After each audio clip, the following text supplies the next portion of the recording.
Welcome to Breakthrough Success. I am your host, Marc Guberti, the content marketing expert, bringing you 3 new episodes each week where I and top-level guests teach you how to take your business to the next level and achieve your breakthrough. Hello, Breakthrough Success listeners. I just wanted you all to know before the episode actually starts, I've been working a little bit behind the scenes to give you something really special. So a while ago, I wrote my book, Content Marketing Secrets, which helps people create, promote, and optimize their content for growth and revenue. And I just put the finishing touches together to offer that for free to anyone who is interested. So if you want your free copy of Content Marketing Secrets, all you have to do is head over to marcguberti.com/book. Now, let's jump right into the episode. One of the dark horses in social media is Pinterest. And Pinterest, we know what Pinterest is. It's got millions of users. It's got a lot of potential. But when people talk about social networks, it's usually ones like Facebook, Instagram, YouTube, and Twitter that dominate those conversations. Pinterest is a big player. We're going to learn how we can dominate on that platform in today's episode. So today's guest is the founder and president of Sterling Marketing Group, a branding and marketing strategy and implementation firm that helps CEOs, executives, and entrepreneurs develop stronger personal, business, and team brands. She is the best-selling author of 8 books, which have gone on to sell over 350,000 copies. Today's guest for episode 281 of the Breakthrough Success podcast is none other than Karen LeLand. Karen, it is such a pleasure to have you on the show. Well, thank you. I'm so happy to be here. Karen, I'm really happy to have you on the podcast, and Pinterest is a really great social network. I feel like we're not tapping into it enough, so that's why I'll be talking about it. But before we do, can you just give us some background? What first attracted you to Pinterest?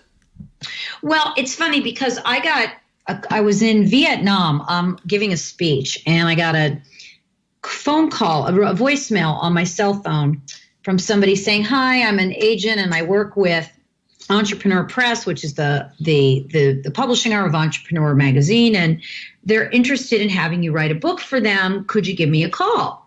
And I said, "Sure." So I gave the guy a call, and he said, "Hi, they'd like to have you write a book on Pinterest." And I said, "Yeah, but I don't know anything about Pinterest."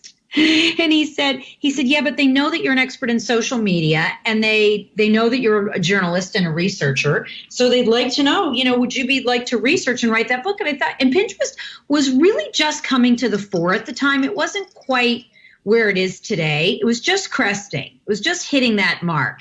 And I said, "Yeah, I'd be very interested in that." And so I started to really do all this research on Pinterest. And the more research I did, the more I liked about it. The more research I did, the more I thought, God, this is a really interesting medium.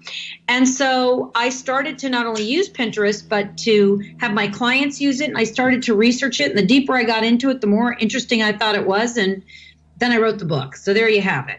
And it's interesting how you mentioned this. It doesn't sound like you came into this right away knowing what Pinterest was. I mean, you get this book idea and you do research, and that's what leads to you learning a lot about Pinterest. I'm wondering if you could share with us some of the important differences we should know, because Pinterest is a very different social network compared to the other ones. So I'm wondering if you could share some of those differences with us. Well, I think one thing about Pinterest is it's driven all by photographs. I mean, Instagram is too, but you can have a little bit more. It's driven almost solely by photographs. So even though you can have descriptions and hashtags, really what people still look at Pinterest are the photographs. So it's driven all by photographs. Also, the demographic is really different with Pinterest. Pinterest is their market is mostly women between the ages of about 35 and 60. And it's very heavy in certain categories. It's heavy in recipes. It's heavy in food. It's heavy in cooking. It's heavy in home decoration.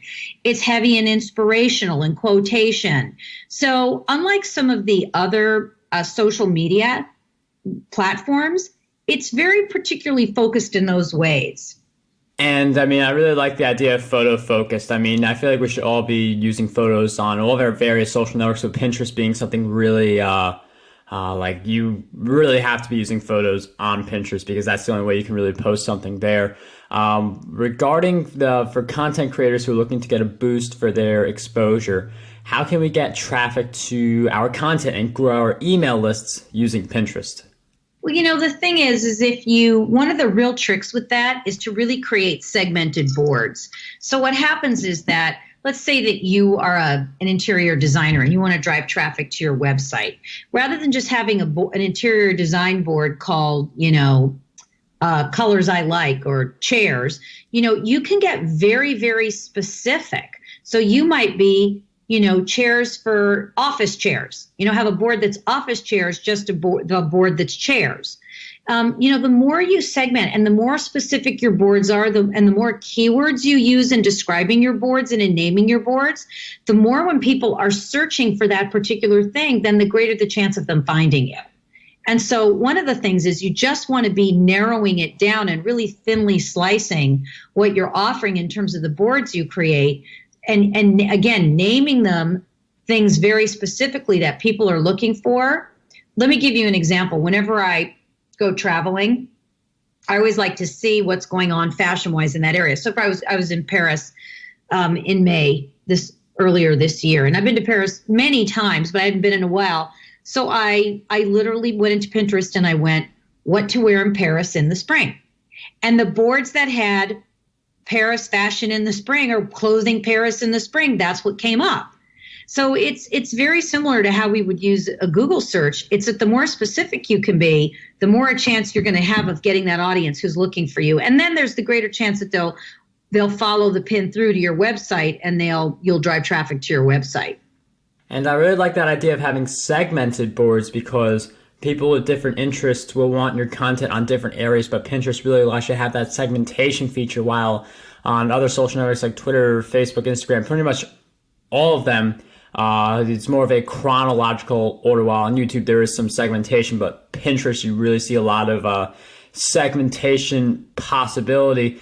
And I mean, it's a really great idea to be thinking about what can we do to optimize our existing presences, but how can we accelerate our Pinterest growth and the growth of our brands in the process? How do we get more people on Pinterest to come across us? Exactly.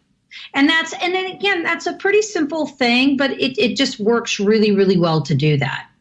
And I mean, when it comes to Pinterest, there's just like so many different elements to it. Like there's so many different ways to grow on it, but what do you believe holds most people back from being able to be successful on Pinterest?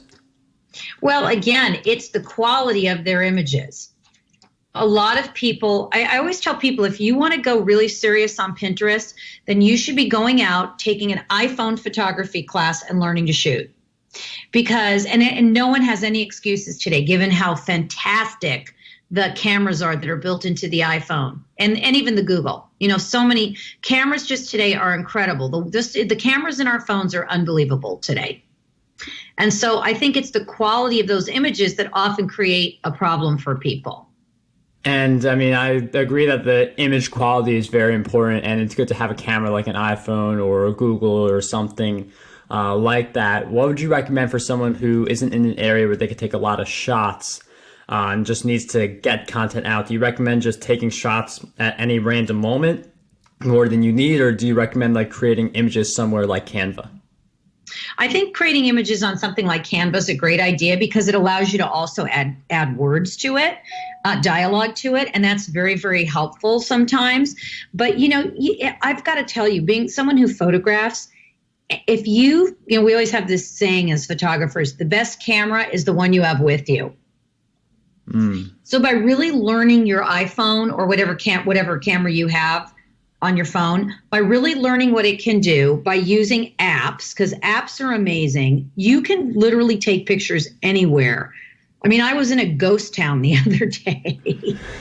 I'm not kidding. I was in a ghost town in Nevada, and I got so many fantastic photos. And then by taking them and using apps, I've been posting them all over Instagram. They're fabulous. So, you can get photos anywhere. You just have to really educate yourself on how to use that camera. And I mean, I really like that idea that the best camera is the one that you have with you. And with the phone in your pocket, there's just so many opportunities to take pictures. And one of the things I also I'm wondering is, I mean, I know with growing on any social network, there's a lot of challenges I wonder if you could share with us one big challenge you faced in your journey to learning and mastering Pinterest and what you learned along the way. Well, I mean, I think one thing that I really learned in my journey on Pinterest and with what I've learned with clients is that you can't just put up a whole lot. You have to really curate what you're putting up. Like you can't just put up a whole bunch of random photos and think that's going to make it. You really it's almost like curating an exhibit.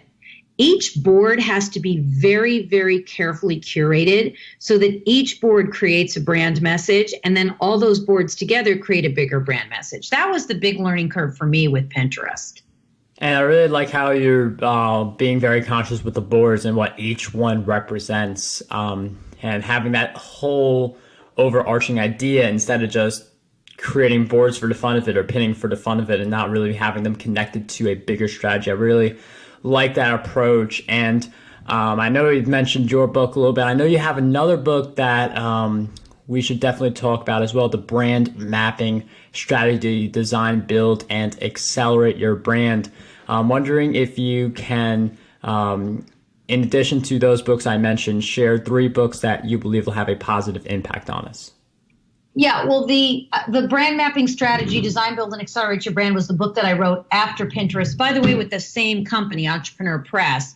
And that's based more on the bigger branding picture of what I do with people. There's another book. This is by a client of mine, and I really love this book, and I admire these people. Hold on one second, because it just went right out of my head. But give me a minute, and I'll remember it. I just want to make sure I get the title correct. It's called Ego-Free Leadership. This is by my client, Shayne Hughes, and a friend. And I've actually done work with their company. Like I've been a client of theirs and they've been a client of mine. It's a fabulous book. It's called Ego-Free Leadership, Ending the Unconscious Habits That Hijack Your Business. He's just a brilliant writer, and it's a great book for any leader or CEO or leader or entrepreneur. And it's really about how you keep your ego in check so that you can really be keeping those sort of unconscious habits from hijacking your business. And it's a really well-written, fabulous book. Karen, thank you for sharing those great book recommendations. We will throw those in the show notes, markguberti.com/E281. We will also throw in Content Marketing Secrets because that's an audiobook that will be in the show notes as well. And before we wrap up this episode, Karen, I've asked you a bunch of questions throughout our time together, but what do you believe is one question that we need to be asking ourselves more often? Oh, I think we need to be asking ourselves, what are the most essential and critical branding and marketing actions I need to be taking? Because what happens is people think they need to be doing everything, right? I need to be on Pinterest. I need to be on Snapchat. I need to be doing Facebook ads. I need to be doing this. And the truth is you probably don't need to be doing any of that. You need to be really thinking very consciously about what are the things that you need to do that will make the biggest difference. And so I think people really need to be asking themselves that question and thinking those issues through. Karen, thank you for sharing with us that great question, all of your insights throughout our time together. If you guys want to learn more about Karen, get her book on Pinterest. Also get her book, The Brand Mapping Strategy, Design, Build, and Accelerate Your Brand. She also has a 50% discount for her audio course. I'm wondering, Karen, if you want to talk about that a little bit as well. Well, yeah, I get a lot of people who call me and they want a lot of what I offer, but they obviously are smaller businesses or they're individuals and they don't really have the funding to they want to spend that kind of money that a company would spend. So one of the things that I did was I created about a 15 audio series of all different kinds of topics around branding and marketing, which are available and which I'm happy to give people a 50% discount on if they were listening to the podcast.